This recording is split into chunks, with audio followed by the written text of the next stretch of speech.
Basta po nakakuha kaagad sila ng kahit na anong order mula sa mataas na hukuman na nagsasabi na ang COMELEC ay dapat magproklama, dapat iproklama, dapat i-lift ang order of suspension, we will immediately comply. Handang sumunod ang Commission on Elections o COMELEC kapag may kautusan mula sa Supreme Court na iproklama ang Duterte Youth Party List. Isa ang grupo sa nanalo noong May midterm elections at nakakuha ng mahigit 2.3 milyon na boto o 3 pwesto sa 20th Congress. Ngunit sinuspende ng COMELEC na nagsilbing National Board of Canvassers o NBOC ang kanilang proklamasyon dahil sa nakabinbin nilang kaso sa komisyon.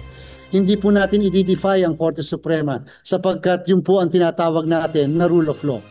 Noong nakaraang buwan, dumulog sa Korte Suprema ang chairman ng Duterte Youth na si Ronald Cardema. Umabusoan niya ang NBOC sa kanilang desisyon. Parang sinadya na talagang 3-4 na oras bago yung proclamation, saka kayo magsasabi na hindi kayo kasali. Unang-una, bakit sa tingin namin merong grave abuse of discretion?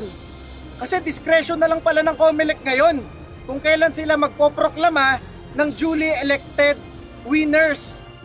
Samantala, ayon naman kay Supreme Court spokesperson Attorney Camille Ting, nakabinbin pa rin ang petisyon ng Duterte Youth. Hintay na lang anya kung ano ang magiging aksyon ng hukuman kapag nagbalik sesyon sa susunod na buwan. That case is still pending, so for deliberation pa. So the court right now is in decision writing break and they will resume sessions in July 1. Kahapon ay inilabas ng COMELEC ang desisyon na kansilahin ang rehistro ng Duterte Youth dahil hindi umano sila nakasunod sa proseso ng kanilang application for registration. Sabi naman ng chairman ng grupo, pinupolitika lang sila ng komisyon. Dante Amento, UNTV, News and Rescue. Diyos ang aming sandigan, serbisyo publiko ang aming pinahahalagahan.